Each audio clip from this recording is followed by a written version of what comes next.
Hello, YouTube. I'm back again. Guess who's in town? Grady.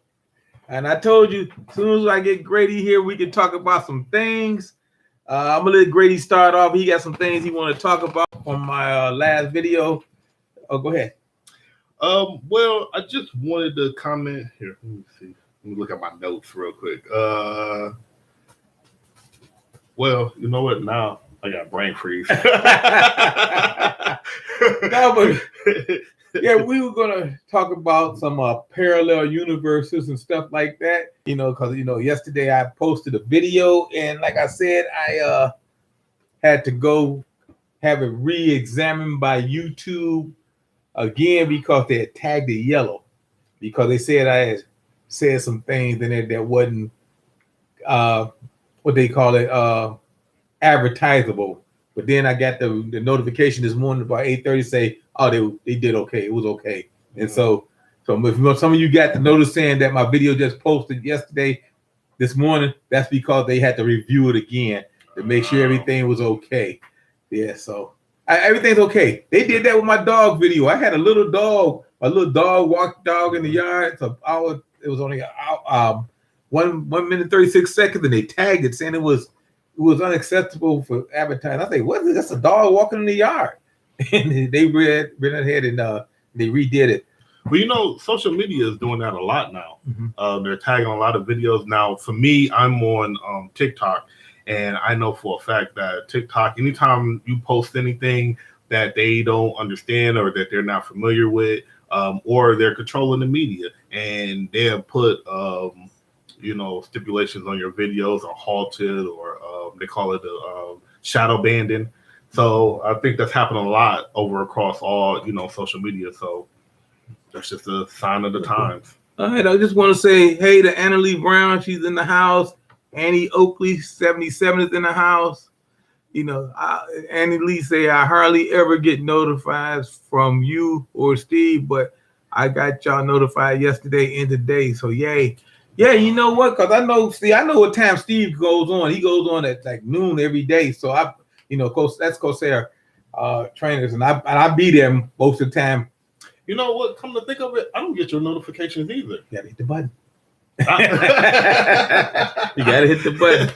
But anyway, we're gonna talk about some strange things. Like I talked about that DNA situation the other day. Okay, yeah. That was good. And today I want to talk about this multiverse thing because I don't really understand it, and maybe Grady can give me some kind of information on the different worlds and the multiverse worlds and stuff like that, and some time travel. Like I was talking to my older brother today, and he had called me, and we was talking on the phone, and we was talking about Tomorrow's War. Oh, and he couldn't understand such a good movie. How things would change in that. From when he went back to the past, that the whole future was going to change. He thought when he went back to the past, everything in the past was going to change. But it don't happen like that because it'll go from where he took off at. So everybody that died from the point where he went to the future is going to still be dead, and everything that's happened after that is going to be the same. Right. And so that's what I had to explain to him with time travel and the more. Stuff like in the movie, they said that time only goes forward, so they was only able to go back in time. So you're right. So he never could go back farther in time than the point that where he left. Right. So it was only 30. It was a 30-year time frame that he could go. So what he did was when he went back in time, he didn't go back to the same time that he left.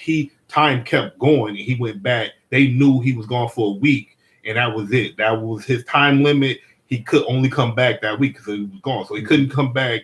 He couldn't go back any further, so he couldn't go back on day one before he left and give himself the information so he can go back. He only can come back that seven days in the 7 days in the future that already passed without him. So let me ask you a question. So time travel. If they say if you go to the future, you can't touch anything or mix anything because I go there and I get the lottery numbers. I come back with all the real lottery numbers. But they say if you change anything in the future, that you change everything in the past. So that's how that works, right? Well, I don't know about the future. I know in the past it's kind of like the butterfly effect, where you go to the past, and any little thing that you touch, it sets off a chain reaction and the future consequences. But I don't know if you go to the future, could you change? How much could you change? I'm not for sure. I don't know. I mean, maybe somebody that might have been famous wouldn't be famous because you took their place and end up famous. You know, like Anna Lee Brown. Hey, Josh Gardner Josh. Anna Lee Brown says it's the butterfly effect, like you said, and everybody knows what the butterfly effect is. That's when if a butterfly flaps his wings in New York, that it'll change everything in the wind currents all over the Pacific Ocean and stuff like that. It'll change everything just like that. And hey, Homestead Aquariums, how you doing, Robert? He's in the house. So yeah, it's gonna be interesting. But like I said, let me try to get to this this multiverse thing. Now tell me, what do you know about the multiverse? All I know is that it's supposed to be portals and parallel worlds and parallel universes that we are supposed to be able to travel to. But I don't understand. Well, okay, so the best way that I can, it's a TV show, Fringe. Fringe basically said that we have weak points between different parallel universes. And at these weak points, it's a theory that you can travel to these other universes. And it's almost kind of like all the universes are happening simultaneously. So, and they're layered on top of each other. So everything is linear. And we just have to find that gateway to get to the next, universe. And that's what they're trying to do right now. And that's what the Higgs boson. Higgs boson, that particle. Yeah. So that's what they're trying to do. Yeah. They're trying to figure out a way to open that gateway so they can, hit, because it's not a fact that, is there parallel universes? It's just, how do we get to those other universes? And each universe, right there. Higgs boson. It's just the fact that we, how can we get to them? And they're here. And it's like I said, everything is linear. Everything is traveling at the same time. It's just like, and then it goes like a little bit of string theory, where everything is connected. And it's also like in the Flash, where everything vibrates at a different frequency. So we're just trying to get to that point. Okay. Anna LeBron says Nikola Tesla and Einstein stuff, supposedly they could visit other dimensions. Hey, Voodoo, get your mama, how you doing? Hey, everyone. Anna Lee Brown says good fiction novel. That is Dean Koontz. I love Dean Koontz. The Corner of His Eye. I'm going to check that book out. Right. And yes, Voodoo Mama, we talking quantum physics and stuff like that. Yeah. The Higgs boson, that's what they call the guard particle. Yeah, Sliders. Sliders. I remember the series Sliders. Yeah, Sliders was another good example of it. Yeah, the guard particle. Yeah, entanglement. Yeah, okay. So so like I said, it's gonna be something interesting because supposedly, like I said yesterday in one of my video yesterday. Was it yesterday? I think. Well, anyway, it was either the one before or yesterday. Where this guy supposedly was able to travel to teleportation. That's teleportation. Yeah. He did teleportation, and he said that we had it for 40 years. And he said 30 years ago he had an opportunity to teleport to Mars. And he said it was part of a U.S. Army military project. So I don't know. So that brings up I believe it's the Philadelphia experiment. And to this day, we really don't have an idea of what actually happened. And because a lot of the notes got destroyed and a lot of things are classified.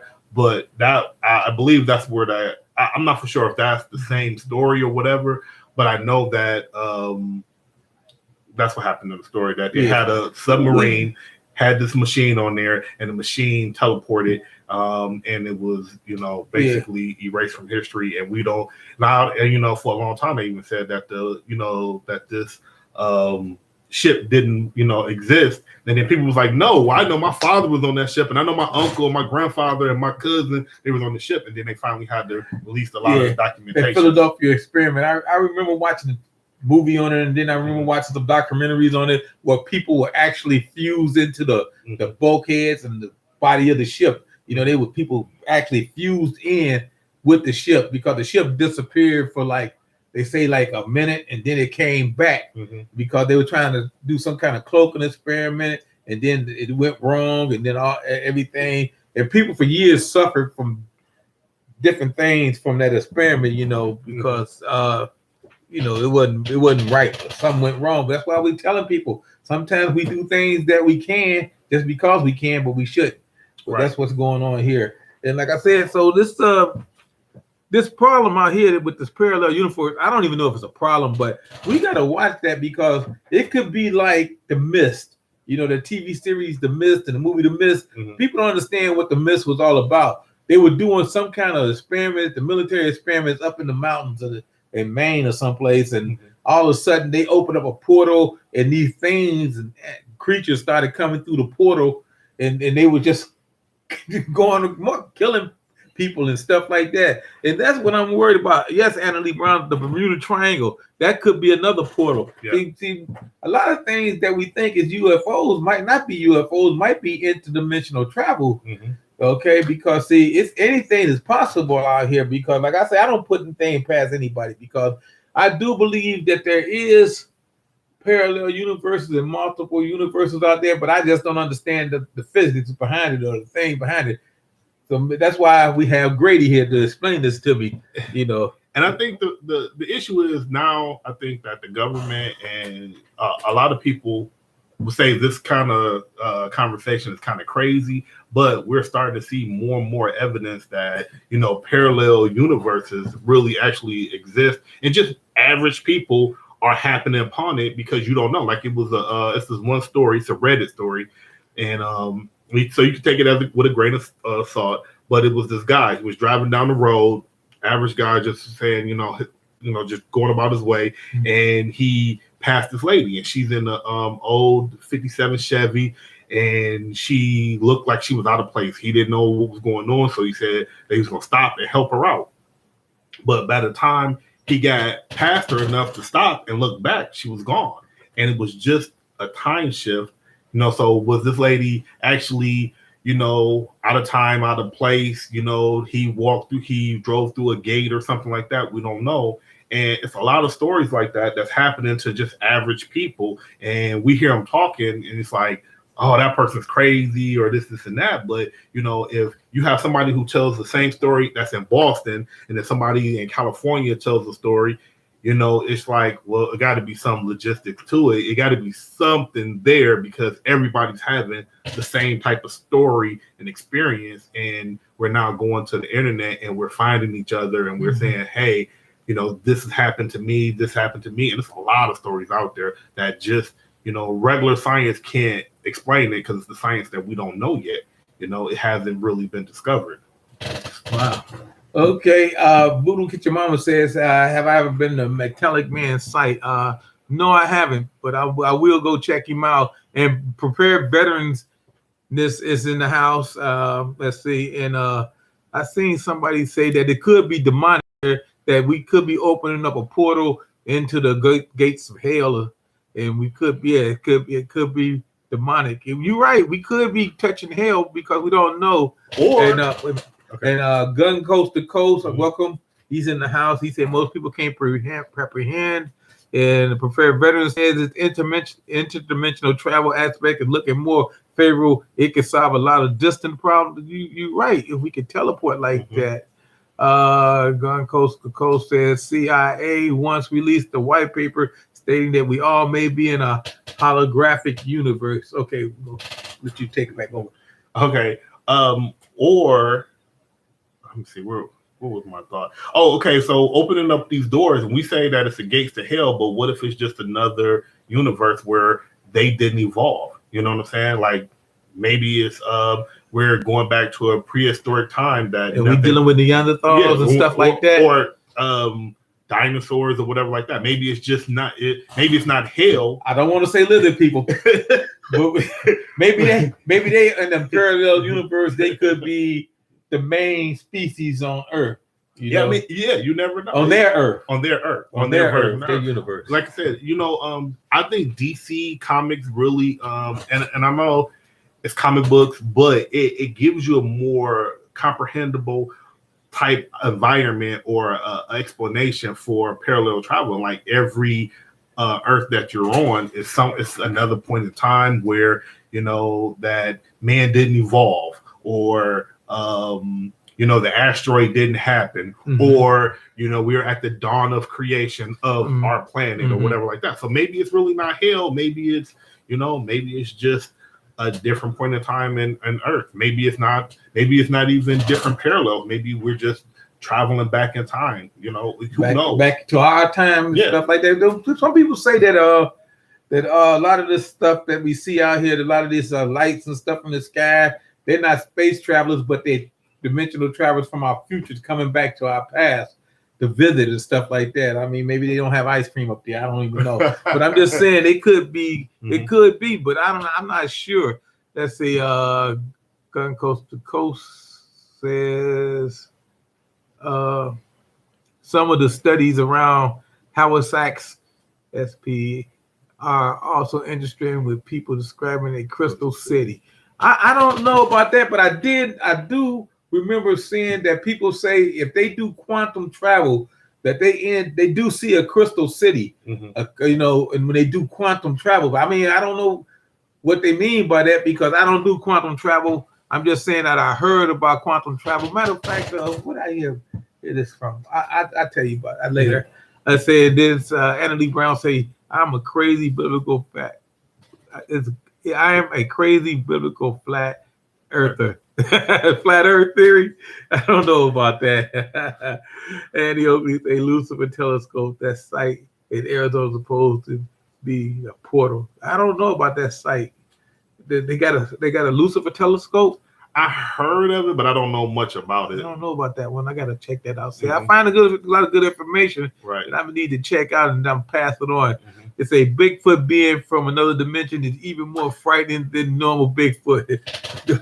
I definitely heard about Bigfoot being possibly from another dimension, and I heard that theory a couple of times. And I do work with somebody who's actually a Bigfoot Sasquatch hunter, and he tells me a few things here and there and whatnot, and that was an interesting take on it. I don't believe that Bigfoot would have came from but it's like it could be plausible that he came and got trapped over here.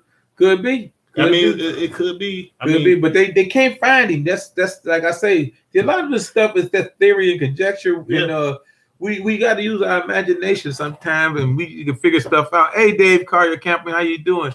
See, me, I think Bigfoot is a lizard person. I do, because they shapeshifters. Right. They shapeshift to look like a Bigfoot. That's why you can't find them, because you chase them through the woods and all of a sudden he was Bigfoot. Then all of a sudden he changes into a deer or something like that. He looks like a deer. I mean, it's just so hard. Well, my theory on the Bigfoot, though, I believe something's out there, because if you look at it on all walks of life, we have that story, whether it's a Sasquatch, whether it's a Yeti, whether it's the abominable snowman, Bigfoot, all throughout the world, we have the same story, but from our aspect, we're telling the story differently, and it's just in our experience with it, or that person's experience. I mean, I've never personally saw Bigfoot, but I have seen strange things by just being out in the woods, even Northeast Ohio. Like I had a discussion with my friend one time, and I told him, I said, "Yeah, Ohio has bears."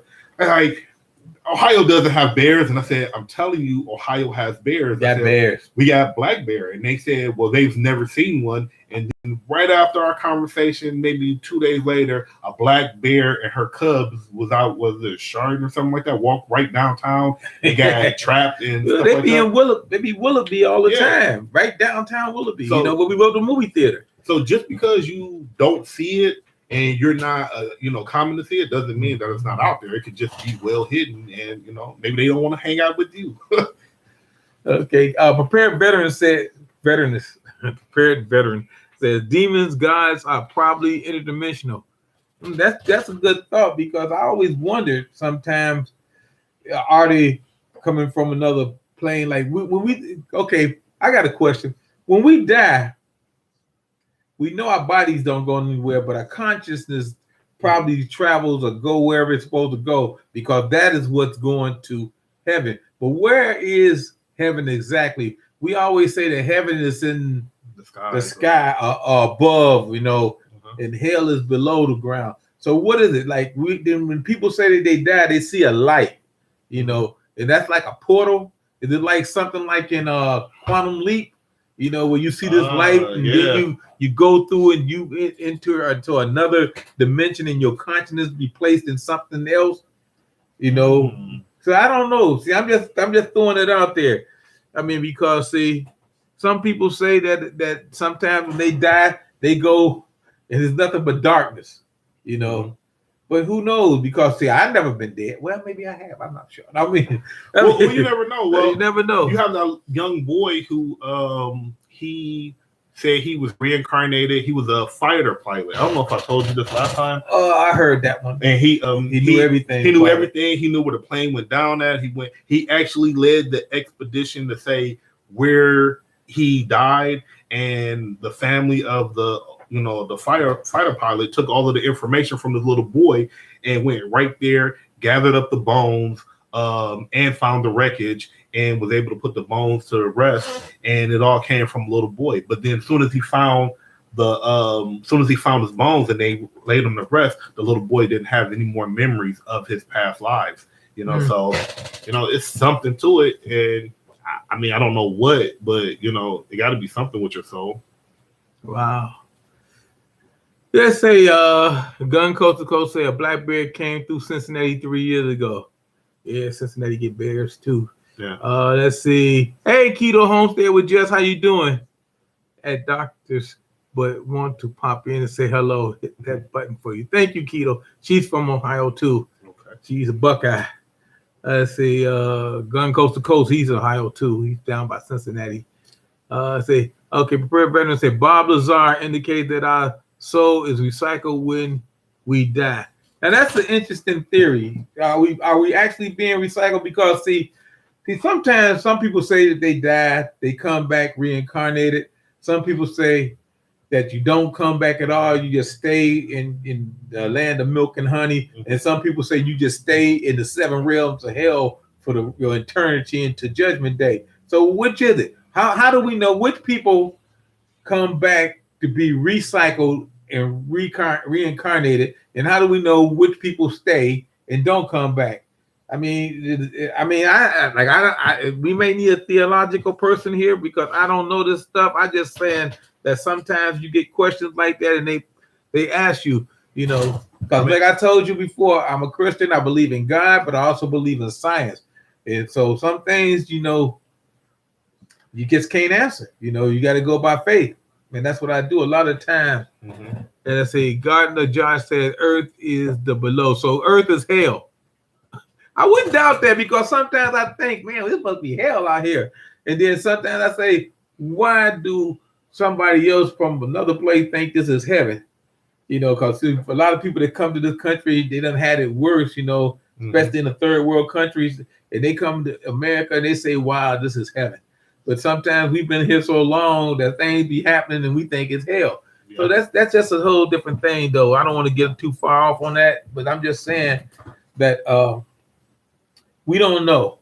And that's the whole thing about this. So I'm going to go back to getting to the parallel universes and the multiverses because I'm getting a little bit too far off of course, but I'm going to try to cover some of this biblical stuff because I don't know everything. Because I do remember reading the story once because people say they don't believe in ghosts. But you got to believe in ghosts.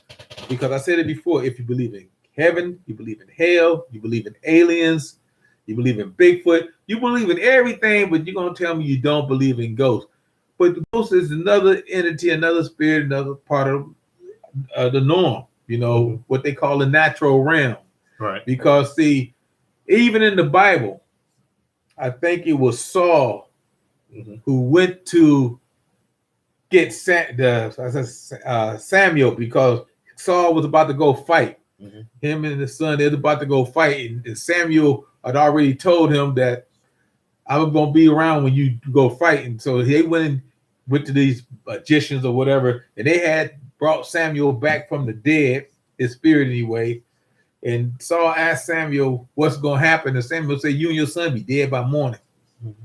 And that's what happens. So if you don't believe in spirits or ghosts, it's in the Bible. you know. And if you don't believe in the Bible, then don't worry about it. But people will tell you, you got like places like the Amityville Horror, the Conjuring, and a whole bunch of different stuff. So what do you think, Grady? Well, I have my mixed views on ghosts and everything like that. Like sometimes I'm, you know, I do believe this out there, and I do believe that we have certain energies and certain places that have just some strange things that just can't be explained. But in I don't know. I waffle with this. I don't know. I don't know a whole bunch because I do the research and you sit here. The problem is I look at it from both points of view. Like you brought up Amityville Horror, and then you look at it and you say, okay, well here's the story.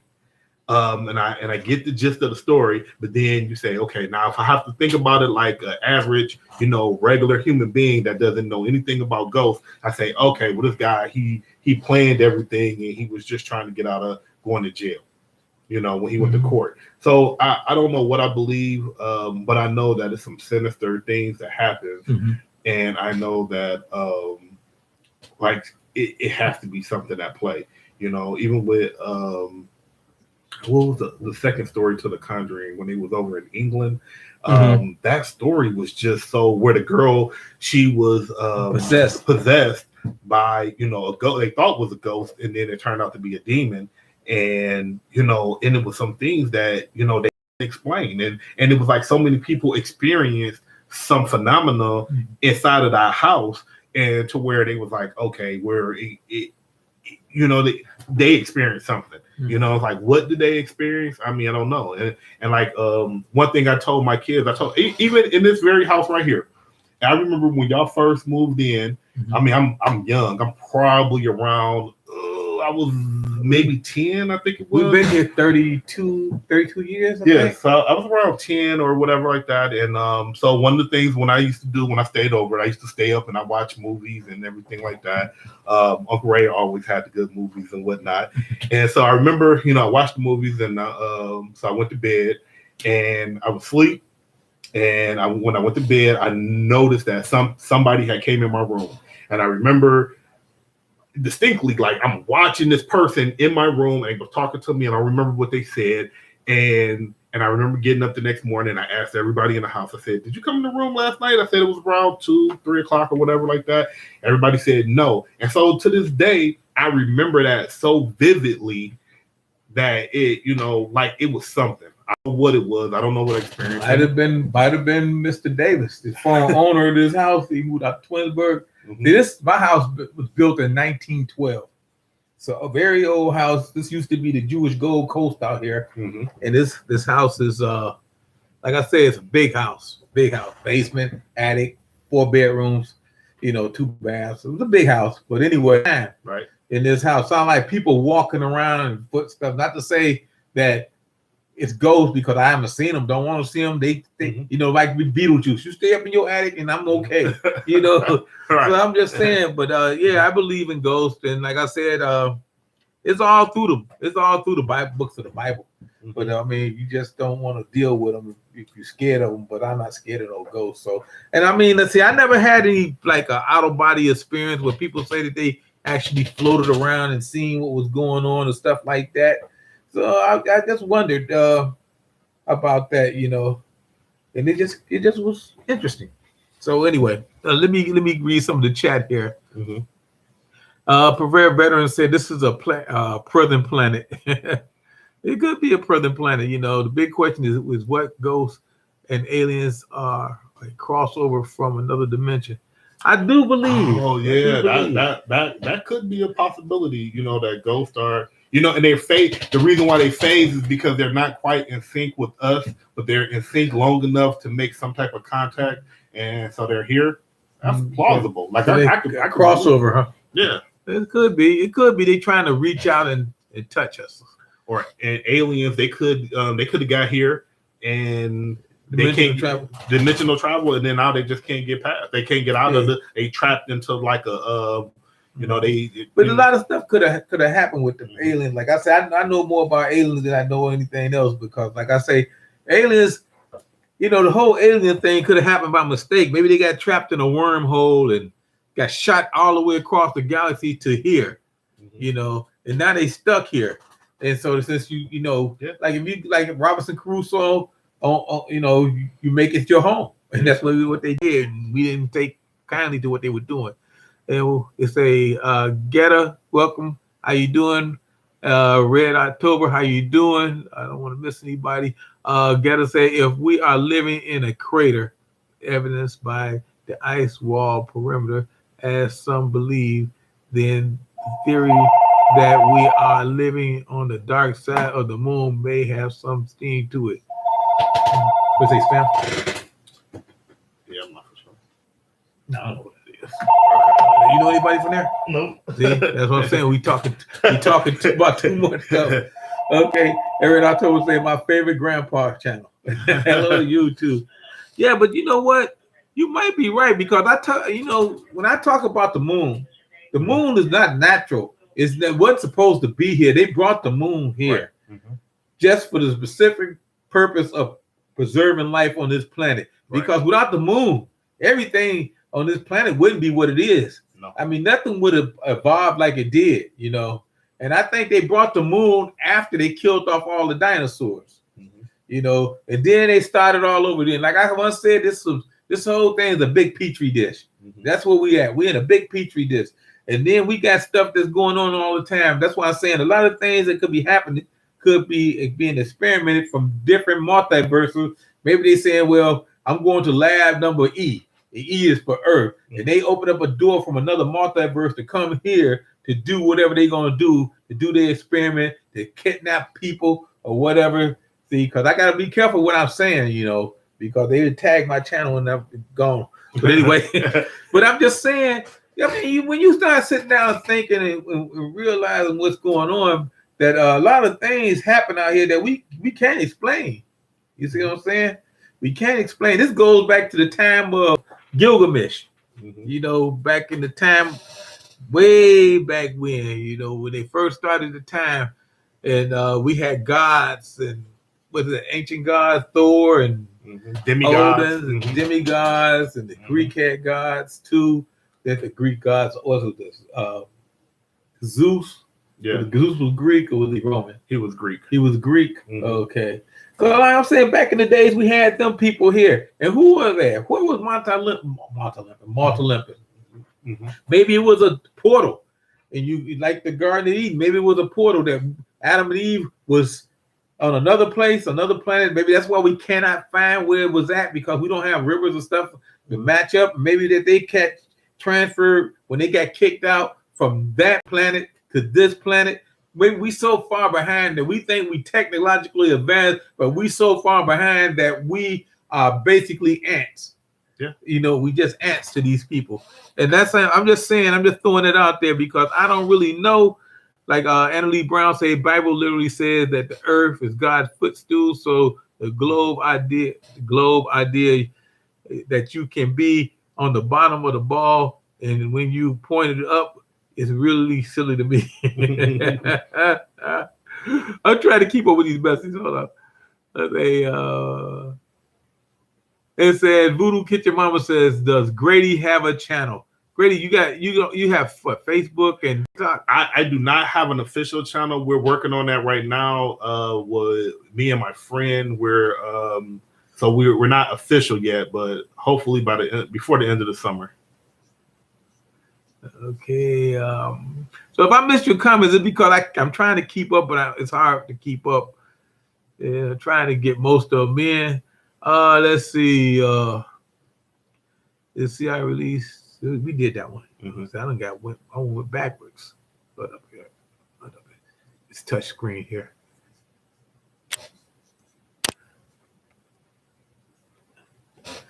Got to use this. It says we got that technology right here. Yeah. hey, House of X. House of X is in the house. How you doing?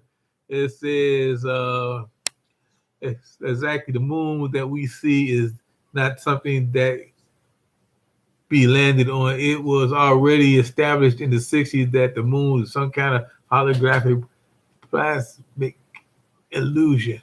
I don't know about that, but I know the moon is solid. I know it's hollow. Mm-hmm. I know it's hollow, but I mean I don't know if it's a hologram. I don't know if it's a hologram because that's got to be. Because we know that it's there for a purpose, and we know that because the moon is there. I mean, it's kind of like it's like some type of magnet attraction for Earth, and it definitely has an effect on Earth. So we know that for a reason. So I don't think that it's a hologram. I do believe it's something going on, but I do think that it's really interesting that now China and India, they're trying to go to the moon now, and they're trying to say, a lot of people.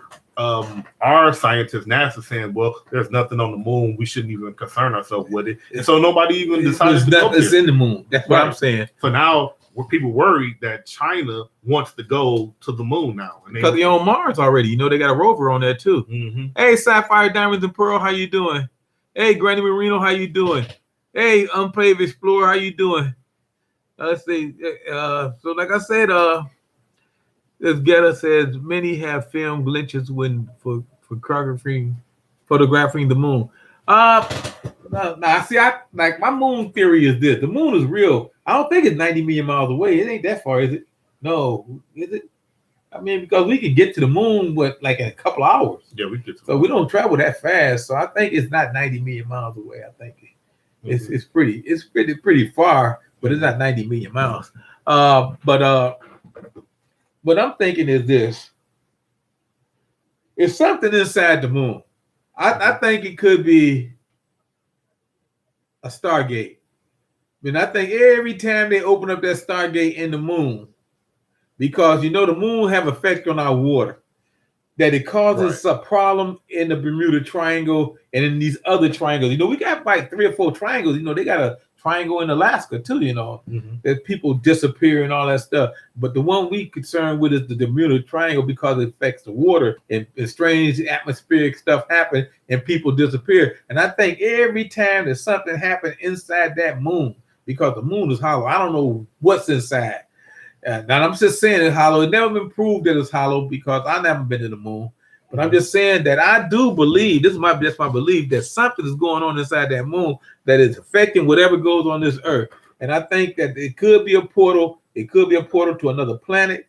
It could be a portal to another dimension. But I think the moon was put here for a reason, and that it's causing a lot of our issues that actually aliens or dimensional creatures or whatever, Bigfoot or whoever, is actually inside the moon. When they used to say the old thing, the man in the moon? Mm-hmm. Remember the man in the moon? Why did they just say the man in the moon? Why would somebody even think of that or say that? But I'm just saying it could be.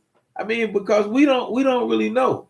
We don't really know. You might go, maybe one day we might discover, and we go inside the moon and you see millions of test tubes with people in them. Because like I was saying the other day about the DNA, I'm not going to talk about that, but I'm just going to say that you never know what's going on. I mean, we will find out one day. One day. I mean, all the information comes out, and they put it out, especially when it's coming from the government. They'll put it. I mean, they have no choice but to put it out, but it'll be to a point where, I mean, just like when they released the information about the UFOs. It was so much going on in the world at the time that they kind of secretly just put it out there and say, "Hey, yeah, we know it's UFOs out there, and all right then, and keep it moving."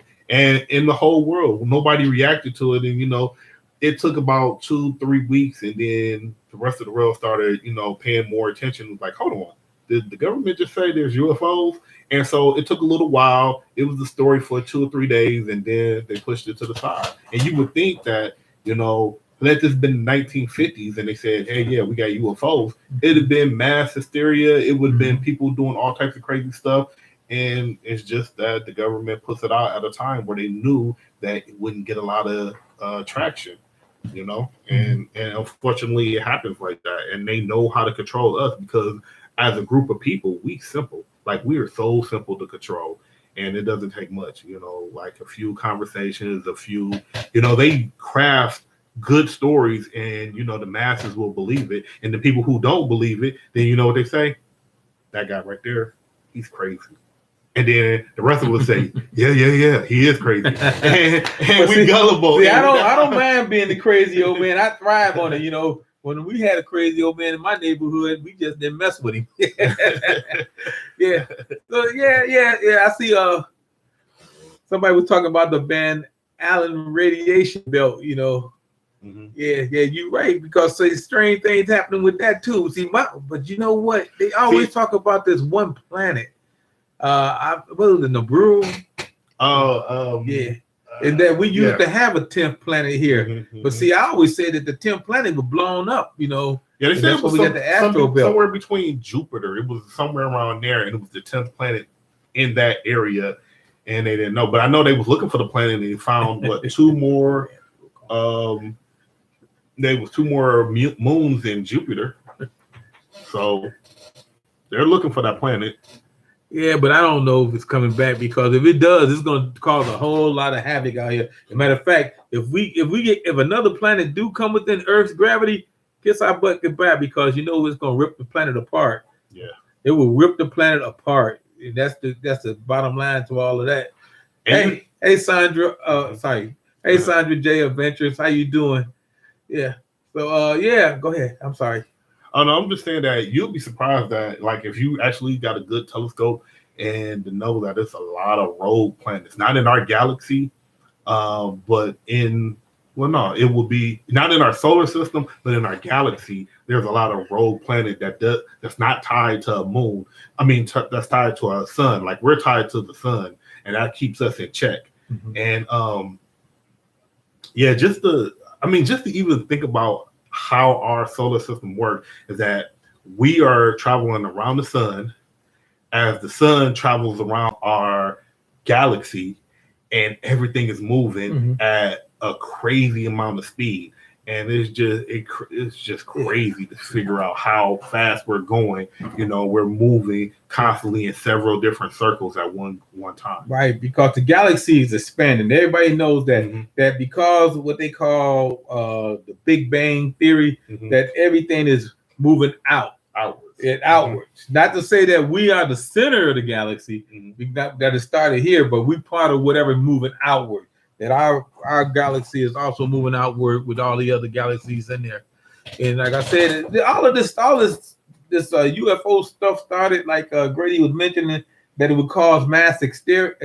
That's what that Orson Welles thing was, that I believe it was just a test to see how people will react when they came up and they said, aliens had landed in New York, and they doing this and they doing that, and people were going crazy. It was War of the Worlds, you know what I mean? And they seen how people would panic, and that's why the aliens say, well, we did that little test run and it didn't work out well, so we don't think we're going to do that. And like I told people, we first started really dealing with aliens in America 250 years ago, when George Washington had this little meeting with the aliens. It's documented. He said he did it. That's 250 years ago, starting in 2022. So I say in 2022, something's gonna happen. I don't know what it is gonna be happening, but I know we got a long history of dealing with them as part of our government. With the Truman Doctrine and all that stuff in 47, and the aliens and Roswell in 47, and then you got the Admiral Byrd. A lot of you guys don't remember Admiral Byrd, who said that the Earth was hollow too. That they went down there. That he actually flew his plane when he was discovering the Antarctic, and he went down there and he said he seen the whole civilization down there, cities and everything. This is Admiral Byrd. This is the military man, an admiral. They dismissed him, but that's okay. He said he's seen it. But everything's supposed to be coming to fruition pretty soon. They said in prophecy, once Jerusalem becomes a state, a country, and they did in 47, that everything's going to end up, wherever it is, at the beginning of the end. Right. But, that was one thing that I can say. The topic that I wanted to talk about also was just that I just thought it was weird. It started with, what's the guy who owned Virgin? Richard Branson.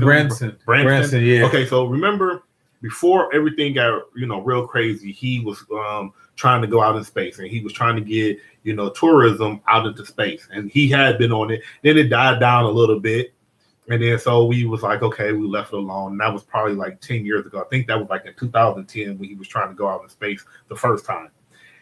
Then all of a sudden, Trump, he comes into office, and Trump out of the blue said, hey, we need a space force.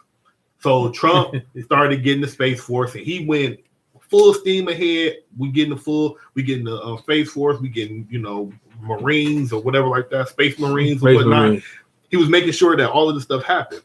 And it was just out of the blue. It was like we wasn't expecting it, and why. And they still working on it right now. Not as public as Trump made it out, but I mean, it's a legitimate branch of the government right now, whether how small it is or whatever, but it's a legitimate part of the government.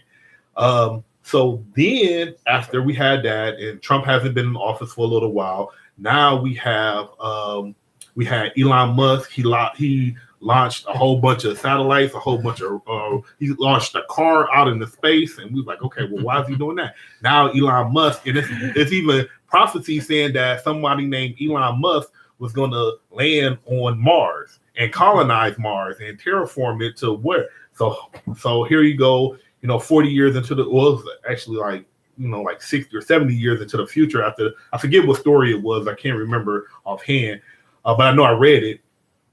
So we got Elon Musk, a real live Elon Musk, and he's trying to go to Mars. And so I'm thinking, like, why is he trying to go to Mars? And why is he trying to terraform it? Because it's going to cost billions, if not trillions of dollars to terraform Mars to make it livable for, you know, people. And then you have other billionaires that's trying to get out in space and trying to do their thing. So I'm thinking, like, why are all of these billionaires trying to get out into space? Why are they putting all of their money? And for us as American people, we stopped our, you know, space travel. We go to Russia or whatever like that. So is it something that we decided, you know, well, we're going to take a loss on this, or we already got something in play and we don't want the rest of the world to know? Because, you know, anything that we do, they're paying attention to us. So maybe people just saying, you know, we're going to hold, you know, the American government saying we're going to hold off what we're doing, and then we're going to let these billionaires see what they got going on. I don't know. It's just weird to me that all of a sudden, out of nowhere, we got billionaires trying their hardest to get into space, and they're using their own money. Okay. Now, unpaved explorers say actually aliens visited the Earth during the Jurassic period and were defeated by the dinosaurs. They returned later and found out that the dinosaurs are extinct and that humans are weak. Sapphire, Diamonds, and Pearls say sounds like there's many series Terra Nova. I love that series. I love Terra Nova. It was only lasted like a year, but it was a good series. Okay, let me mention something that a lot of you probably don't remember. Remember, I think it was back here last summer. Remember the monoliths that they kept finding in the desert in Utah and stuff like that? The monoliths. What was that all about? They disappeared now. They're gone. They found monoliths, but nobody seems to remember. Are we being brainwashed where we don't remember things? Is there something in the air? Is it the 5G? I'm not supposed to mention that, but I think that's one of the things I'm not supposed to mention. You know, that 5G. But anyway, I mean, you don't remember stuff like that was very interesting that happened that was in the news and all of a sudden it just disappeared. I wonder what happened with that. Hey, Grandma Prepper, how you doing? And another thing, you know, I always mention that monolith that they have in Georgia, the Guidestones. And what's up with that? I mean, whoever built that? I mean, that's really started a whole sensation with that stuff right there. And they actually got a guy on film going in there paying for that stuff to get it built. So I'm just saying, it's a lot of unexplained things. See, like me, I grew up with the Twilight Zone, you know, Night Gallery, and all that stuff like that. You know, good shows from the 60s and early 70s where, you know, you have the unexplained, like in the Outer Limits, you know, they control all this stuff, you know, when it comes on, and they would tell you that. And Homestead Aquarium said the monolith was a prank. I don't know about that. They could never figure out how they got it there, you know. But then that goes to show you too. Also, when things happen, the best way to discredit someone is to say, okay, this was all a joke. Let's show you how because right now it's a lot of documentation that shows how the moon landing was faked. And so, like, it's a lot of conflicting stories. You know, say, well, we watched not me, I wasn't born yet, but a lot of people watched live as the rocket ships took off and, and the tears. But then it's just something that recently, as like, I think 2 weeks ago, when they was looking at the shoes on the for the space suits, and they showed that on the bottom of his shoes, it were stripes. And we all remember that picture, that the first shoe print, and it had the stripes and everything on the shoe print. But then when you look at the museum and you see his shoe print, it's a solid piece. So it's a lot of documentation that you can go either way. Same thing with the monoliths. I can't say that it was fake, but I can't say that who knows? Hey, GG3 and 1, how you doing? Yeah, but you never know. Let me ask you know what? Let me ask you guys a question why I got you guys on here. I mean, like me, see, that's Humberger, that's a dog. He's doing his job. He's making sure that nobody don't come in here because see, I don't want to have to do mine. So anyway, see, like I said, he wasn't born when they did the moon landing. I watched it on TV because it was also always on TV. We only had 3 channels, 3, 5, and 8. ABC, CBS, and NBC. They didn't even call them channels then. That's what they call them. And I was born then. But see, let me ask you guys, since y'all been around, what is your favorite TV show, series? I'm talking about your sci-fi or your favorite movie. See, me, I think one of my favorite was Babylon 5. I love that show where these people were living in the space station out there. A lot of people, they like Star Trek. I remember the very first Star Trek. That's what I think changed my whole way of thinking about things now because, right now, like his era, Star Trek is old stuff. Mm-hmm. Me, when I first seen it, it was out of this world, with the tricorders and all that stuff. So what was your favorite shows? I'm just throwing this out there so I can get some kind of feeling what's going on out there. I think my first sci-fi movie or TV show was Buck Rogers. And the concept of Buck Rogers is plausible. That's what I like about it. And it was just an average day astronaut lost in space. Oh, that was a good one too. But which one? The new one, the new series or the old series? I like the new series. I think that's the old series. That's the old series, but I like the new series. But Buck Rogers, I think he got cryogenic up in space and everything like that. He came back to Earth, 200 years later or 100 years later. I mean, to me, like a man in a different time. I like that story. I like that aspect of it, and he's still doing his thing. So I like Buck Rogers. I think that was one in of the 25th favorites. Century. Yeah, Duck Dodger. Buck Rogers. Buck Rogers. I watched that series. I'm gonna have to disagree with you on that. You didn't like Buck Rogers? I couldn't get into it. I went to the movies when it first came out. The movies, and I seen the movie, which they made the series, right? And I just couldn't get into Buck Rogers.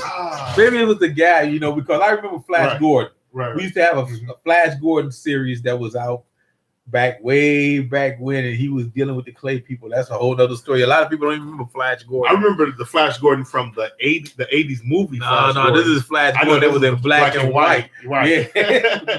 I remember him too. Black and white Flash Gordon, black and white Superman, and Batman and Robin.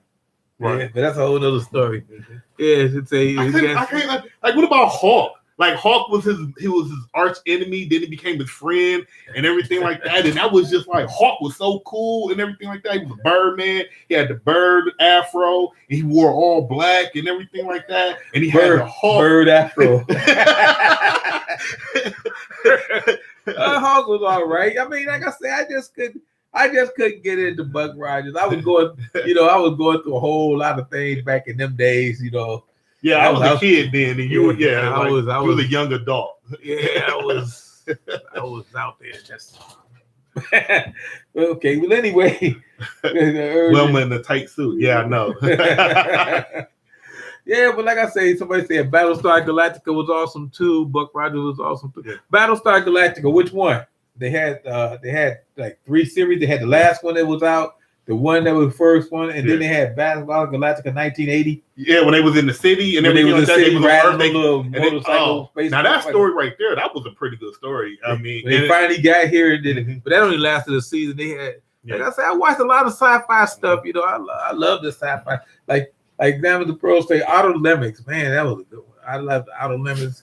I'm gonna tell you, I have really never ever been scared by a show except for the Outer Limits. They had this one episode, and it was about these aliens, and they were in the desert. They had the tumbleweeds rolling around, and the military was communicating with these space people out in another galaxy, and they said that they were going to send some emissaries to Earth.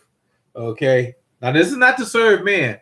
They said they were going to send some emissaries to Earth, and they did. And this spaceship landed, and it was only about the size of a car.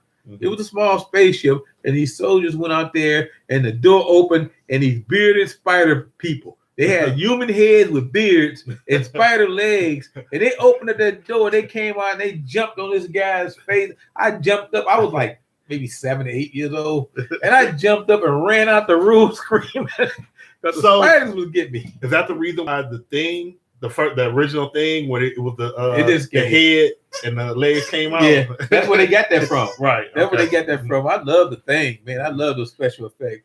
Somebody say Babylon 5 was past me on 1. Yeah, I love Babylon 5. Matter of fact, I'm a binge watch it this weekend. I just got finished binge watching what was that?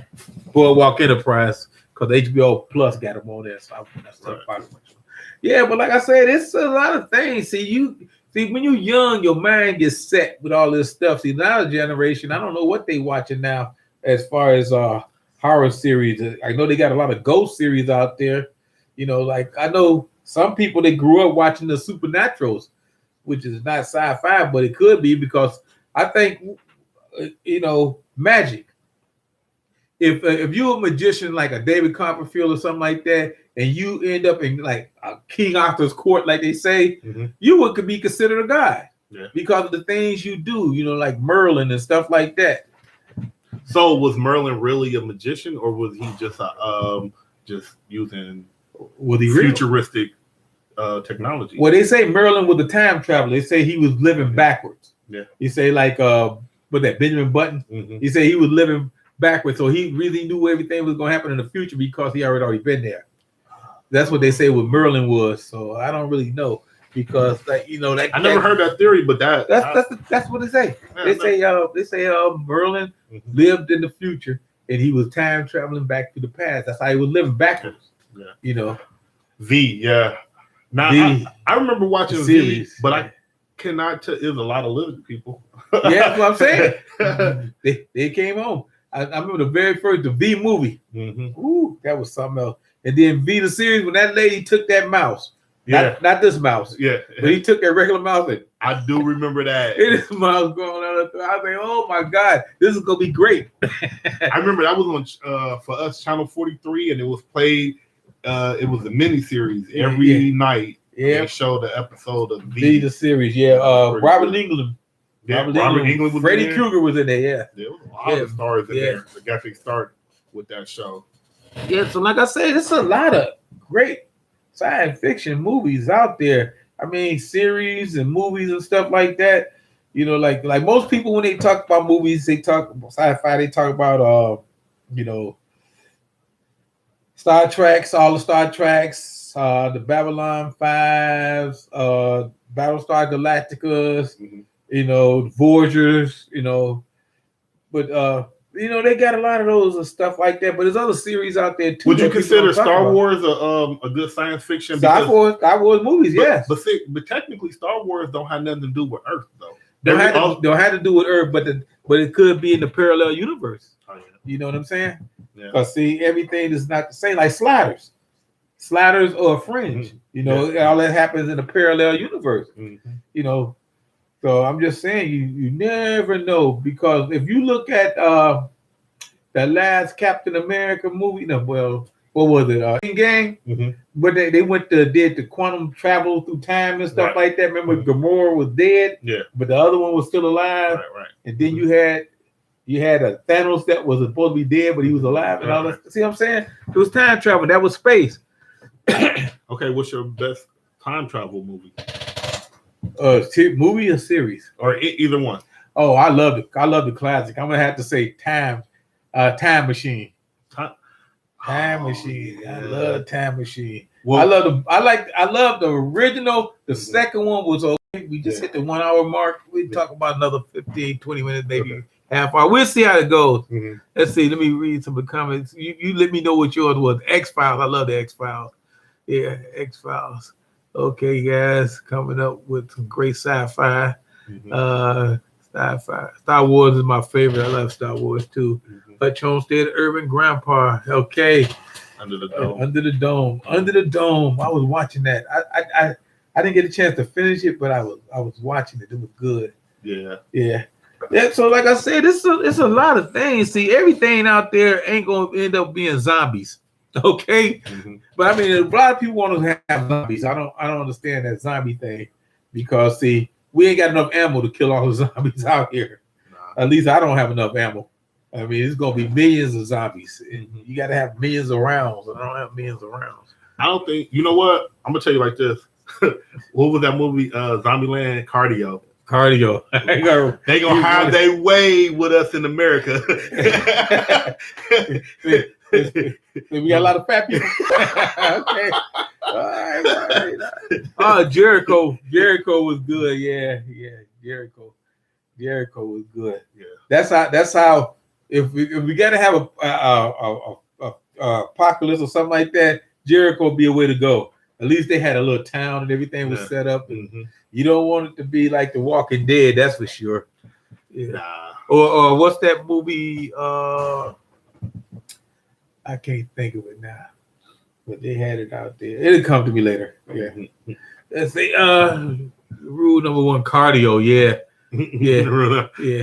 Yeah. I like Zombieland. See, if I had to do something like that in Zombieland, like I think Bill Murray's mansion, I can't go to the White House, but I'm gonna go to a mansion. Yeah. I'll be sitting up watching the water in one of these big old mansions over here around the corner up there. Yeah, I'm going up there.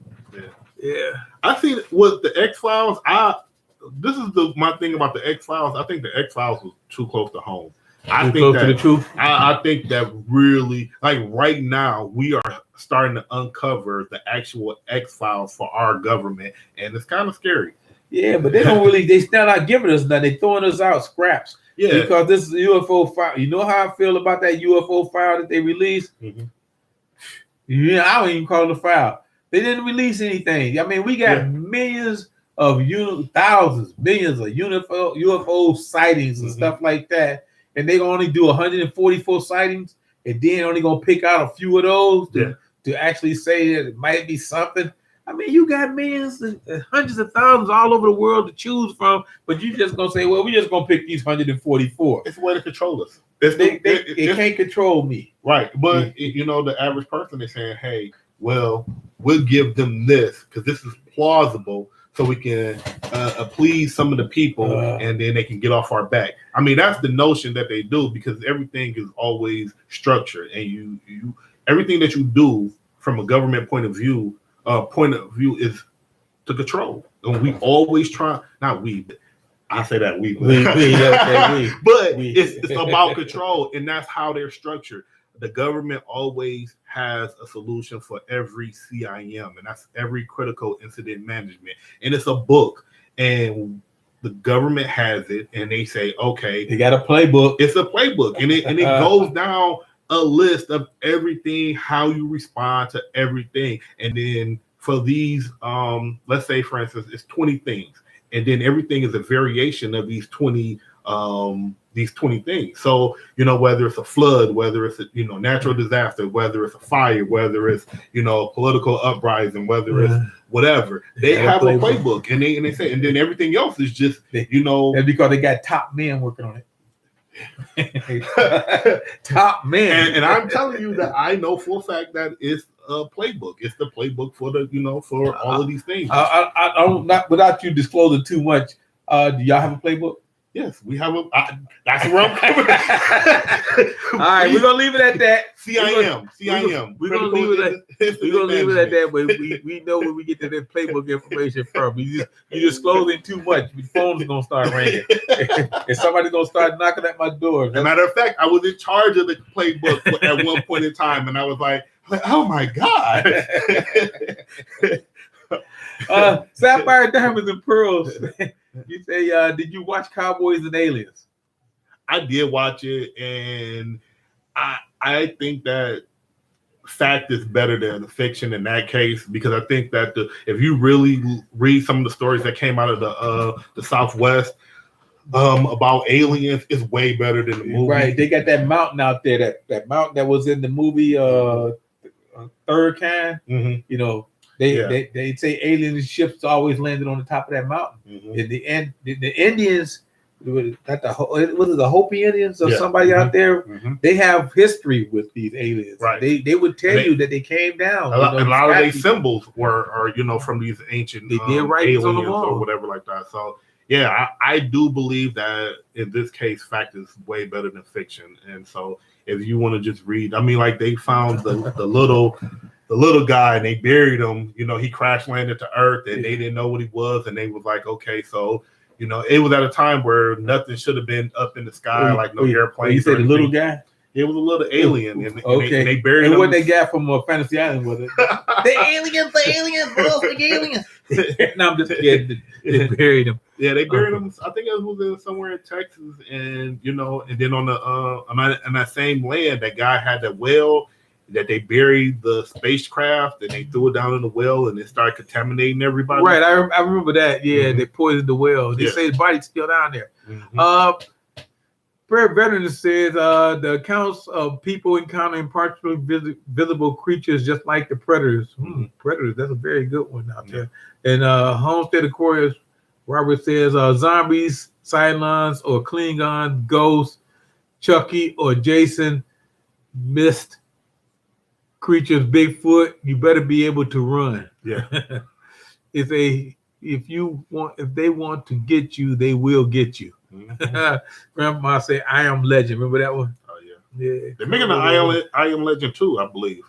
Yeah, they are. Yeah. They haven't released it yet. The Devil's Tower. That's the name of that mountain that's out there. Devil's Tower. Mm-hmm. Is that in Arizona or Nevada? Oh, I don't remember. Stay out of the Superstition Mountains. Wow. I wonder how that mountain got their name. Mm-hmm. It's going to be Superstition. You know, they used to say the same thing about when you go up to Hudson. Mm-hmm. You know, certain places in the Hudson Valley, down up and around New York and stuff like that. Mm-hmm. It was a lot of things. That's where they got the legend of Sleepy Hollow. Sleepy Hollow. Yeah, a lot of strange things happening up there. It says, Veteran Apprentice, Redham Forest binary code decoded a location called High Brazil. Random stamp. That's in England. He's in England. Yeah. You know, I think they had a UFO incident in there that the guy came out and was saying that him and some of his soldiers, they experimented, not experimented, experienced alien UFO. I think it was like 3 sets of soldiers too. I think it was from England. It wasn't just one guy. Germans and somebody else, and they all experienced the same thing at the same time. Right, out there.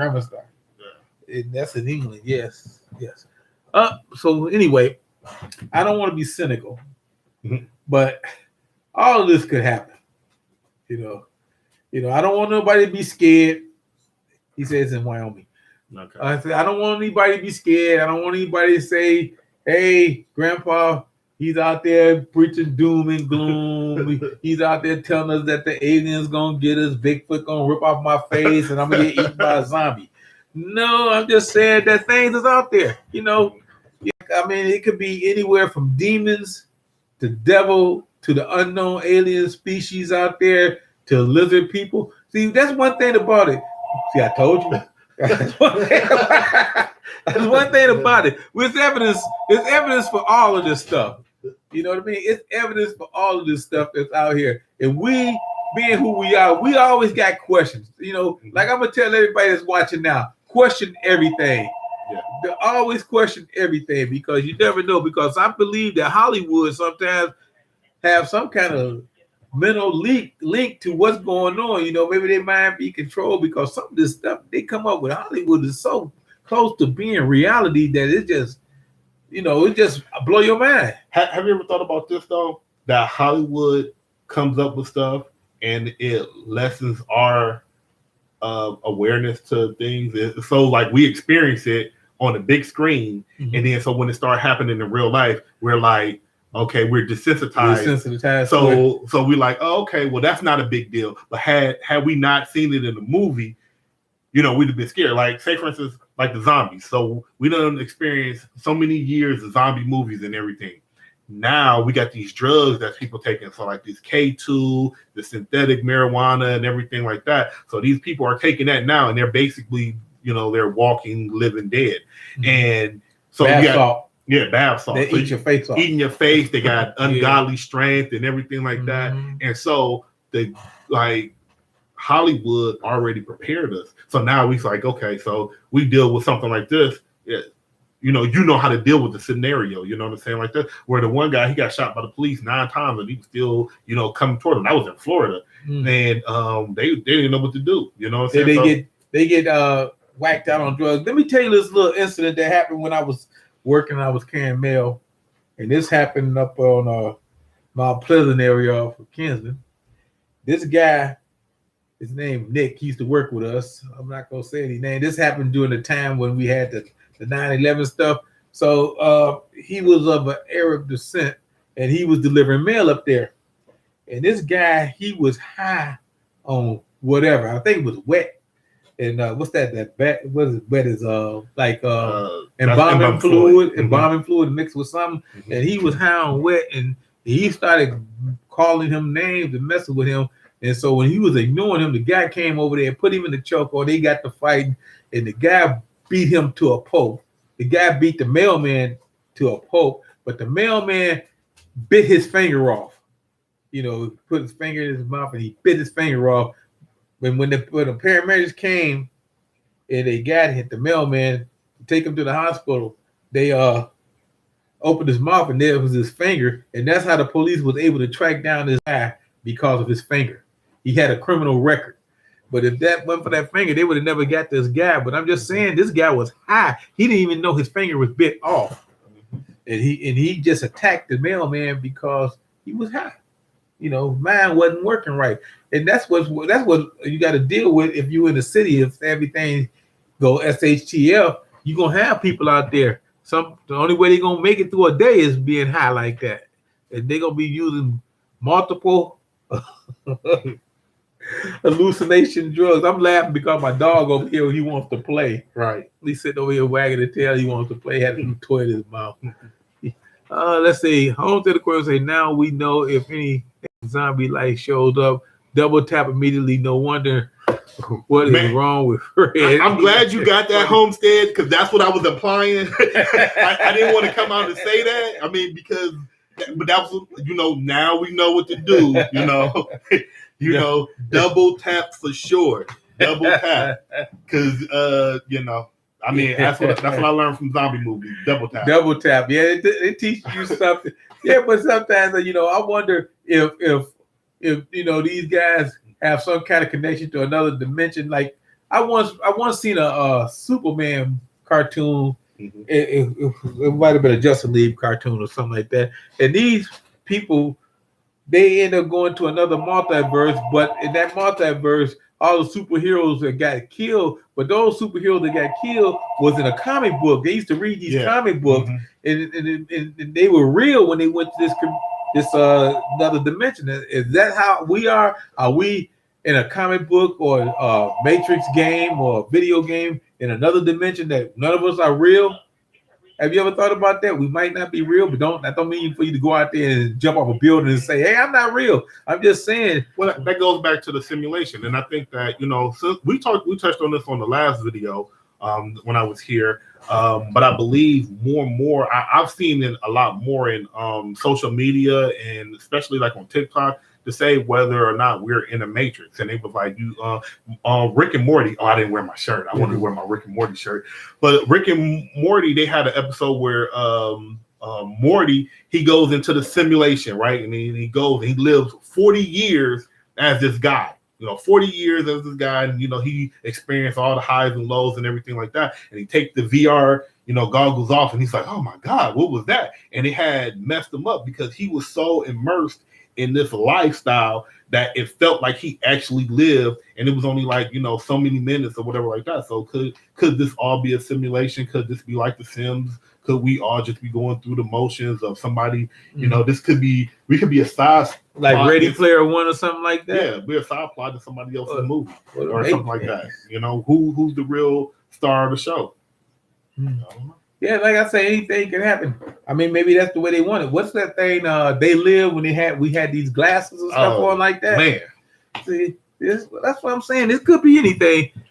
People put out there right now saying, "What does it got to do with prepping?" Yeah, I mean, I'm just talking. I mean, but you got to be prepared still, because you never know. You never know what's out there, and I feel like for prepping, you're always prepared. It's like the Boy Scouts. You always prepare for any scenario, any situation, how ludicrous it may be, because you never know what's actually going out there. And like I said, sometimes fact is more stranger than fiction. And sometimes we're dealing with things that you're like, oh my gosh, like how many times have you been in a scenario and you look at it and you're like, is this really happening? Like, I know for me personally, I've been in scenarios where I looked at it and was like, I couldn't respond because I'm thinking like, is this real? Like, did this just really happen? Like, I had to, it took me a minute. I'm like, okay. All right, getting myself together. Now I got to react, to a certain scenario. And I'm like, I've seen a whole lot, and I've seen stuff that like they don't prepare you. Like, I literally seen somebody poop into their hands and eat it. No matter how much training you have, you're not prepared for that. And so I'm a young guy. I was 22, 23. And the fact is that I knew the guy. So it wasn't like it was some random guy or anything like this. It was like, and I said, hold on. This is not in the manual. It's not in the book. It ain't in the book. Not in the pamphlet. He just ate poop. And I said, so, you always, you get as much training as you can and be prepared for anything. And don't have anything that, that you're not familiar with. You be like, oh, okay, because I get myself familiar with every type of scenario, because you never know what kind of scenario you're going to be in. Unpaid Explorer says Hollywood is confused. They made aliens look like cockroaches in the 60s and then lizards in the 70s. Technology. They didn't have the right technology. Well, it's hard to explain what an alien looked like when people when you got them all through history, and they tell you they look like this and like that, because if you don't have the words to explain what you see, I mean, until Star Wars came along and what's that, Star Trek came along, we didn't know what phasers was. Yeah, we didn't even know what rockets was until the turn of the century. I mean, we knew rockets were like fireworks, because the Chinese had them. But I mean, technology gives you new language. You know what I mean? New terminology. Like when I was coming up, I didn't know nothing about quantum leap, quantum physics. I mean, best we had was, like I say, time travel movies, the Time Machine, stuff like that. But we didn't understand the terminology for that. You know what I mean? But now everything is beginning to fall into place, because it's like putting together a puzzle. You know what I mean? You got this piece, and then you're trying to fit this piece into that piece, and it doesn't fit.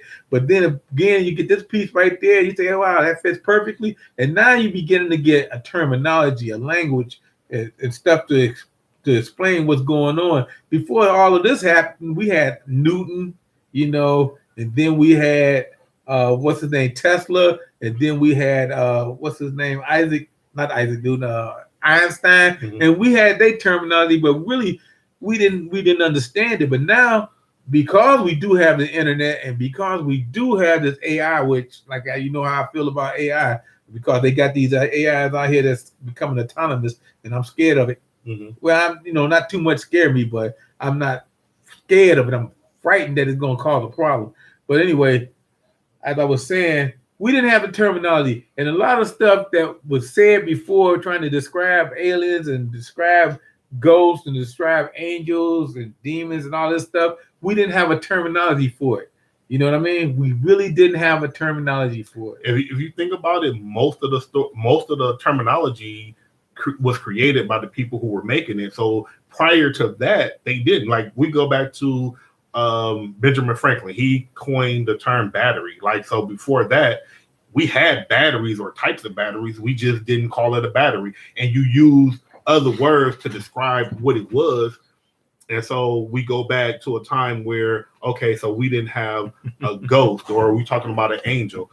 You know, how else do I explain that this thing is flying in the air? So I say, oh, it has wings, and it probably never had wings, you know, but in the Bible, most of the angels, they don't describe them as having wings. We just say that because we didn't understand how to explain how they were flying in the sky or whatever like that. So, you know, it was it's not a lot of terminology that was used. We just used it to Hey Jamal, how you doing?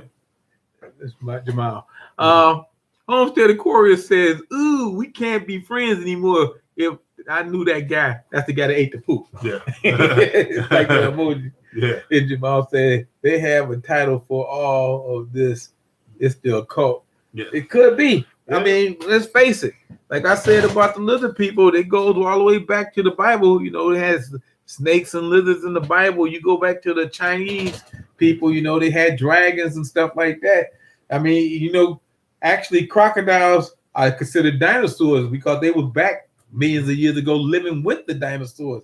They haven't changed in They haven't millions of changed years. that much. No. Plus, they can live in a flood and out of a flood. They can live in water and on land. So, what that tell you? You know, and if we was me and you hanging around dinosaurs, we would not be at the top of the food chain. No. And we wouldn't have no dinosaurs. But they crocodile shoes, remember those alligator shoes? They have people shoes. Right. Okay. But look here, people. I'm gonna wrap this up in about another 9 minutes, so that you guys can go get y'all lunch and do whatever y'all want to do, you know. And like I'm gonna let Grady go ahead and finish it out with some of his thoughts and stuff like that. You know, like it's like he said, they do have a playbook for this stuff, and like I say, Hollywood does have a big influence on what we see and what we do and what we think. Even the animated stuff is way past our knowledge when I was a kid. You know, I grew up with Popeye the Sailor, you know, eat some spinach and get strong. You know, now they got these stuff that they give you injection like Bane, you know, where you become a super monster and stuff like that, you know, Killer Croc and all that other stuff. But see, like I say, everything is evolving around us. Like I said, I'm old school. Like I said, I really don't get into AI that much. You know, I still having problems trying to figure my phone how to do shorts on it. You know, I every time I hit a short, it comes up dark. You know, I can get sound now, but I can't get no picture. But that's a whole other story. And I mean, technology is just way too advanced for me. Like I say, I'm a 60 kid. You know, I mean, I'm not slow.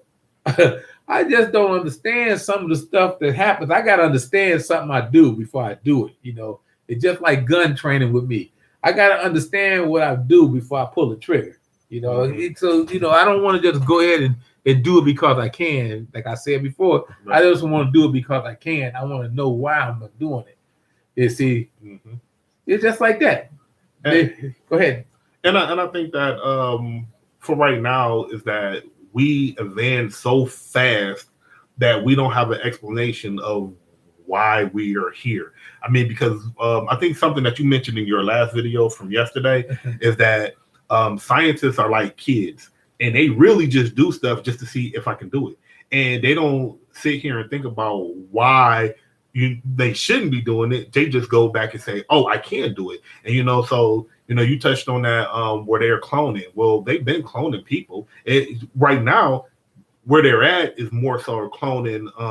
They're trying to accelerate the clones, you know, not so that they can age, you know, at normal rate. They want to accelerate clones and everything like that so they can have, you know, and they want to implant their own, you know, with the computer chips. Yeah, the brain chips. They want to be able to control them to say, okay, it's kind of like the universal soldier where you got this, you know, perfect specimen, and then you can control the head and everything. I mean, control the mind and the body. Like the 6th day.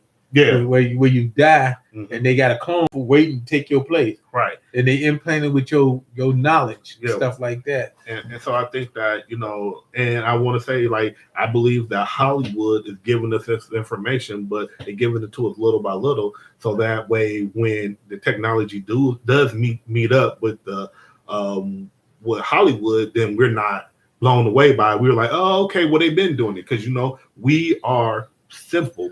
Like as human beings, we are so simple, and we, as long as we kind of got an idea, and like you said about if the mail is running right, if the what'd you say, the mail, and you talking about stuff that makes society feel like as long as society is doing the normal, as gas is not crazy, right? Long as you still got your internet, and you on YouTube and Facebook and all that stuff. Long as you go out there and you see your mailman walking down the street and you get mail delivered to your house, everything in the world is okay. Right. I mean, you think nothing is wrong, and you don't worry about anything. But until that hiccups, then that's when you start saying, man, stuff. You start paying attention to stuff. Right. So that's why the government knows that, and that's how they use it as a control mechanism to make sure that you're sitting here and you're. Like, they want to make everything as normal as possible so that you can stay and play your part, because everybody has a part to play. And so you just have to be mindful of that and pay attention to, what's going on. Skynet level. Yeah. That's what Robert said. The AI is really Skynet level now. You're right. It is that Skynet level, and people don't understand that we giving these machines too much power, because people are lazy. They don't want to do the work. Nope. You hear people say that all the time. You got to do the work. They don't want to do the work. They say, well, we'll let the machine handle this because it's faster. It's smarter. So we'll let the machine handle it. But then that machine becomes, like I say, autonomous and start thinking on its own. They do have machines out here that's thinking of its own. And if you go and look at some of these robot factories and stuff like that on these videos, these robots are becoming unbelievable. They out here, they out there. It used to be maybe at 500-600 of them. You got millions of these robots out here now. You got what's that, Roomba? I mean, when did Roomba come out? Remember, Roomba came out about a couple of years ago. Now they selling them in Walmart and online at Amazon. Everybody, they got an apartment, they got hardwood floors or carpet, they got a Roomba. They got 2-3 Roobas. I mean, but what exactly if that Roomba goes berserk? I mean, I'm just saying, what if it's a plot? We rely too heavily on technology, and technology is running our life, and that's the way. It's almost like, is that what they had in plan for us? What they want? And I had a buddy at work the other day. He was telling me, oh yeah, he was like, I got my Amazon, and then I got one for my house, I got one for the kids' house, and then I got one for my sister and my daughter. And my sister lives out here, and they all can communicate to each other. And I looked at him talking, and I said, man, that don't scare you? That don't scare you that what you doing in your household, that your sister across the country can y'all can all have dinner. In theory, it seems good. You're like, oh, okay, we all stay connected and everything like that. And the government's like, that. Man, everybody paying attention to you. And I was like, anybody can tap into that and learn how you do. I don't know. It's scary to me, And I know we all do things, that's, technology. This is like the biggest way of tracking us and tracking everything you do. But, it's a sign of the times. Bill P said most folks won't care until their cell phones stop working. Yeah, that's true. Cell phone zombies. They are people. I don't get me wrong. I know people. Y'all have y'all cell phones. Y'all thrive on them. Get my cell phone next to my cell phone. See, everybody. I watch people. They walk like this. Their head is down, they walk like this, and they walk into stuff all the time. And they get hurt. And it's just dangerous. Sometimes we got things to entertain us, and my wife complained about me on the computer all the time. I told her when she got this computer, what I tell her? Don't bring that computer into the house. I say, don't bring the computer in the house. Did she listen to me? No. And now she complained about me being on the computer. 2 computers, side by side to each other. Side by side. Yeah. And so, like I said, hey, it was her fault. I told her, don't do it. Don't do it. I didn't need it. I have pencil and piece of paper. I still use pencil and piece of paper. But anyway, hey, Bucci Prepper, how you doing? So anyway, like I said, things get kind of crazy. I mean, really, and I worry about people because when things do get bad, and I mentioned this yesterday in my chat, that when the power go out, the grid go down, your cell phones, your computers, and all that stuff is gonna be useless when you're trying to get information. Mm-hmm. Because if your modem go out, or if you're on Wi-Fi, if your modem go out, or your computer go out, you got no information. Mm-hmm. So what you got to do is get that transistor radio, like I said, and get you a couple of walkie-talkies so you communicate with your peoples, or else you're gonna be like walking around in the dark. You know, it could be just a simple glitch and you won't know because you have no information. You're gonna be asking people who don't have information what's going on, and they ain't gonna know. Then everybody might start panicking, and that's what caused panic. Mm-hmm. Lack of information causes panic. And once again, I know from where I work, that's the main issue. Panic is from not knowing the information. It people might cause you to eat poop. No, I'm just kidding. But people, that's the problem. People want to know stuff, and they want to know, because they want to ask, well, like, this about my family, or can I know, what's going on with this, or how long this is going to be down, or how, what's going on, and that's what it is. And I noticed that when you withhold that information, the more stressed everyone is. But when you start giving information, and you can give as much, you can control the information. This is how I know the government controls information. It's because I can give out a whole lot of information without saying nothing at all. And I know how to do it, to the fact that, you're saying a whole bunch, but you're not really saying anything, but it eases the mind. And then as soon as you start getting, and once people satisfied that they trust you with the information that you have, then they say, okay, all right, I know that I can trust this guy. And they calm down a little bit. And that's one of the things that happens in it's the real world. And it happens to all of us. And I see, the funny thing for me is that I look at two different worlds, and not a parallel world, but just, but I look at two different worlds, and I see everything that's going on, and I see how on one end is control, how you control these amount of people, and I see how you control the masses, and I'm like, wow. And it's just such an eye opener when you start applying, little techniques here and there on how well you can control people. And it's scary, but I know, I was like, but when you learn it, you learn how to recognize it when it's being done to you, or they try to do it to you, because you're like, I'm not going to fall for the banana in the tailpipe. Mm-hmm. Yep. Promise them this, that, and the other. Mm-hmm. That's what people love to hear. You can promise them this, promise them that, promise the other, and they calm down, and then they become docile, and you can control the people. You can control the masses. Mm-hmm. Yep. And once you control the people and you control the masses, you control the world. Yep. And that's the way it is. I mean, because see, everything out here is not always what it seems. You know what I mean? And like me, I'm gonna come down here one day, I'm gonna be looking like a lizard. No, I dressed like that for Comic-Con once as Killer Croc, and I'm gonna maybe wear it one day when I'm on my show, doing my show, mm-hmm. with my Killer Croc thing, come an alligator, blend in with them.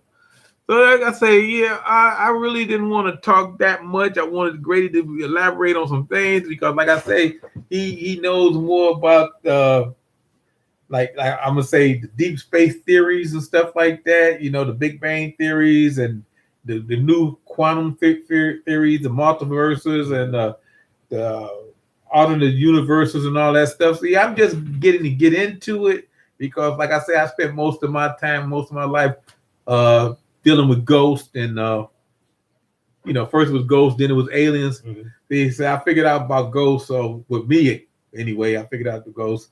They still messing with him in my house, so I don't know. He haven't adjusted, but I'm just saying, this alien thing, I think I got it figured out pretty much. With the lizard people thing and the hollow moon and all that stuff, and the reason that they're coming back and they want to take this planet back, and they're gonna probably put in an extinction factor with us. Maybe that's why they got Yellowstone. I almost said Jellystone, but Yellowstone Park, where it's situated at, ready to blow up in a minute. All they got to do is set it off, and that would kill everything on this planet, mostly. And that's a stink factor. Like somebody said yesterday, what's that? The Thor rods. We was talking. You remember the Rise of Cobra? Yeah, and they had those things come out of the satellites. Like rail guns. The rail guns, yeah, those things with no radiation. Yeah. And maybe that's what they're gonna use to set off Jellystone because they keep fooling around up in space. We don't know what they got up there. Yeah. And I thought about that yesterday. I thought that the guy mentioned that to me, you know, the Thor thing. And I say, wow, what if they do send those in there to Yellowstone, set it off, and they set off a few other volcanoes or whatever around the world because, you know, they got the volcano in the Philippines that's alive and acting up out there too. Yeah, there's several different volcanoes that's ready to go. And we're talking about extinction level event. Yeah, and we're, you know, it don't need a couple of things to really set it off. Yeah, not a lot, you know. And like, just think about it like this. I watch a lot of movies and cartoons, and you talked about G.I. Joe. That was one of the things Cobra Commander tried to do. He tried on several different, on the cartoon and the actual live action TV show. They wanted to have a rail gun. A rail gun is simple. You just take asteroids and debris from out in space and you hurl it down to Earth. And if you know where to hit it, you know, boom, there you go. There you go. The cloud, the cloud and the dust will kill all the plants. And that could be a possible theory. And you're doing it without radiation. You're not no radiation. Just talking about, and it's enough. Let it settle. Then they calculate it. Like, if we do this type of extinction, it'll kill off this many. And then you could be doing it for people control because you said, hey, we kill off this amount of people. Oh yeah. Then we can come out here, new world order. We can control X, Y, and Z. And maybe that's why they want people to go to space. They're gonna take a certain amount of people. You know, like in the Bible, they say how many people gonna go up. And what is it, 144,000? 144,000. Maybe they're gonna take 144,000. Maybe the Bible got it right, but up to a point. And maybe they're gonna come and say we're gonna take 144,000 people with us to Mars or to the moon or wherever, and the rest of you guys fend for yourselves. We'll be back in a few years, and then they come back after they did their version of the Noah's Ark thing, the extinction level is thing, and everybody's dead and everybody's gone, and I'm just, you know, throwing out things. You know what they say. What if? The what ifs, yeah. The what ifs always get me in trouble. Yeah. See, I don't think Homesteader. I don't think it's going to be a nuclear attack. I think that right now it's going to be some other form of, like, everybody's thinking about the fallout from a nuclear attack. Because, you know, what's the sense of being king of a land that is desolate and that you can't grow nothing? So I think that Chernobyl, you know. What's the sense of that? You know, so I think that more people are looking at the railgun, and I know it sounds like science fiction, but a lot of our ideas come from science fiction. So I believe that a railgun is more traveling at that speed can cause a lot of damage. And it doesn't have to be, you know, we're talking about the size of a school bus. Something the size of a school bus could do damage if we aim it at the right spot. Right. It's the same thing they do when they talk about ballistics. You know, the faster the bullet can travel, the damage it can do. You know, you can have a big shell that can do some damage, but you can have a small shell that can do even more damage because it goes at a higher velocity and it tumbles and stuff like that when it hits whatever. You know, that's ballistics, but I don't even want to get into that. But I'm just saying, and Prepared Veteran says just like Moonraker. Yeah, they had that in Moonraker. That's before your time. That's James Bond. James Bond, yeah. If aliens are real, they will deactivate the nuclear option. You know, they tried to do that. I told you the incident at the Marston Air Force Base where they actually turned on the missiles in the silos, and then we had to cut them off up in there. Yeah, they've been fooling around with our nuclear stuff all the time. Maybe that's what they want to do. I'm just throwing this stuff out there because my mind works at a different level than everybody else's. You know, it may not be bigger than some people, but it works at a different level. And like sometimes I look at stuff and I see a conspiracy and everything, you know. I do too. Like, it is so much stuff that goes on, and I'm like, oh, why do they do this? Why was going on? And you know, and the thing about it is, like when you call attention to certain things and you hit it on the nail on the head, you'll see people be like, or your phone will start ringing. Or your phone will start. Because I just, like I said, I know from my supervisors at work, man, I called them out on a couple of things, and they definitely hit me with the and they didn't have anything to give because they knew that I called it, and it was one of those things where, you know, they couldn't do nothing but just go, okay, well, that's something we have to look into. And I'm like, you know, so I just know the government works in mysterious ways, and I know that for a fact. And I just think that we just need to pay more attention. And I know we said we're gonna get up, but one thing that I did want to talk about is that make sure that a lot of people, you know, for your audience, I know some of them are older, but you know, you got grandkids, you got nephews, nieces, that this newer generation, make sure that they're in some type of trade, whether it's electronics, whether it's shop, auto shop, people not really doing too much, carpentry. You know, you really skills. You got to have these skills, and you want to have that knowledge. So when you, like you said, if this phone goes out, you can't look up YouTube and say, well, how do I fix a generator? Or you got to have a working knowledge of that. And not to say that I know everything, but I have a working knowledge of a lot of different traits. I'm not a master at any, but I know a lot of traits, and I know, you know, if my car breaks down, I know I can fix certain aspects of it.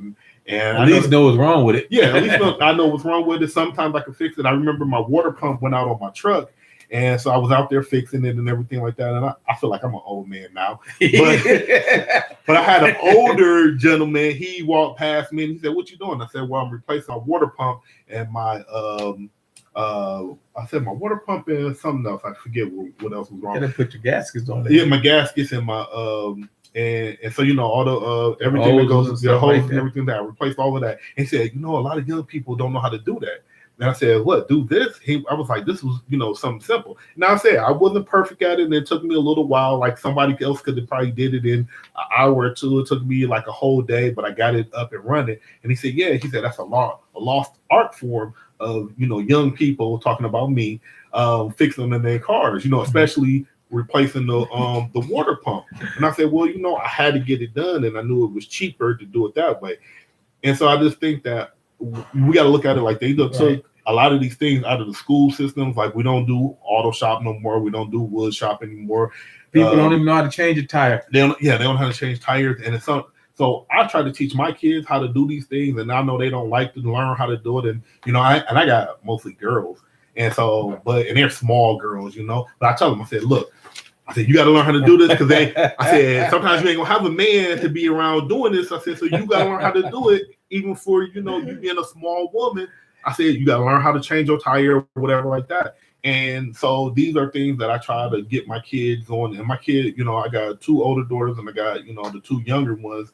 And I try to make sure that they well, Isabella have somebody get it done for her, because she's gonna make sure they do it. Yeah, my little daughter, she's anyway. But I just think that it's some things that you should really encourage them to do. That, like I said, they don't have to be proficient, but they should have a working understanding, because when that computer goes out and this phone goes out, they're able to say, okay, I know that I know I need this done, and I, you know, be able to do the math in their head, you know, the simple math, you know, boom, boom, boom, hit it up. I got to multiply X amount of supplies or whatnot. And that's something that, or at least be able to read a map.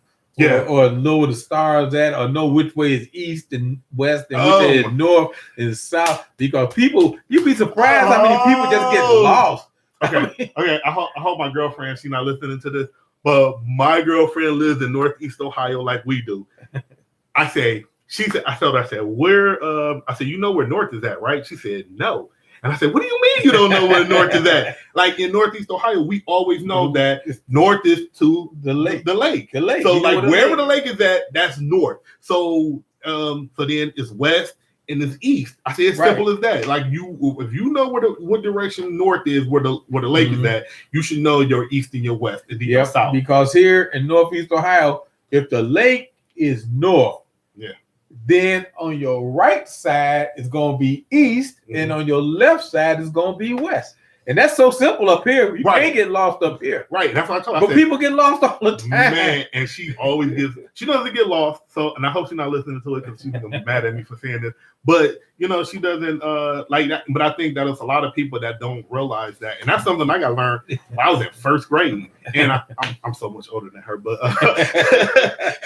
but I learned that in first grade, you know, and they taught me, you know, they say, oh, well, the lake is always sit north. So I always, ever since I was first grade, I was like, oh, okay, so the lake is that way. So then, you know, this is west. Yeah, that'd be good if you didn't have street sign that said east side and west side. But I mean, but you know, it's not that bad. I mean, you just got to know that that's up here. But if you didn't have a lake, you still figure out which way is north and south by the way the sun sets and rises. So, you know, it's easy. And you got to teach them that because a lot of them don't even know. Yeah. They don't know, but they will learn. Yeah. All right, Dan, look here. We've been at it 1 hour and 44 minutes. I didn't really, this is about one of the longest that I talked. I think the longest I talked was 1 hour and 49 minutes. Last time Grady was here with me. And so we're going to let everybody go grab some lunch or dinner if you eat this early or whatever, because it's only 3:30 up here. And I will see everybody on the next time I do a video. And I appreciate everybody that showed up. All right. Until next time. Thank you, YouTube.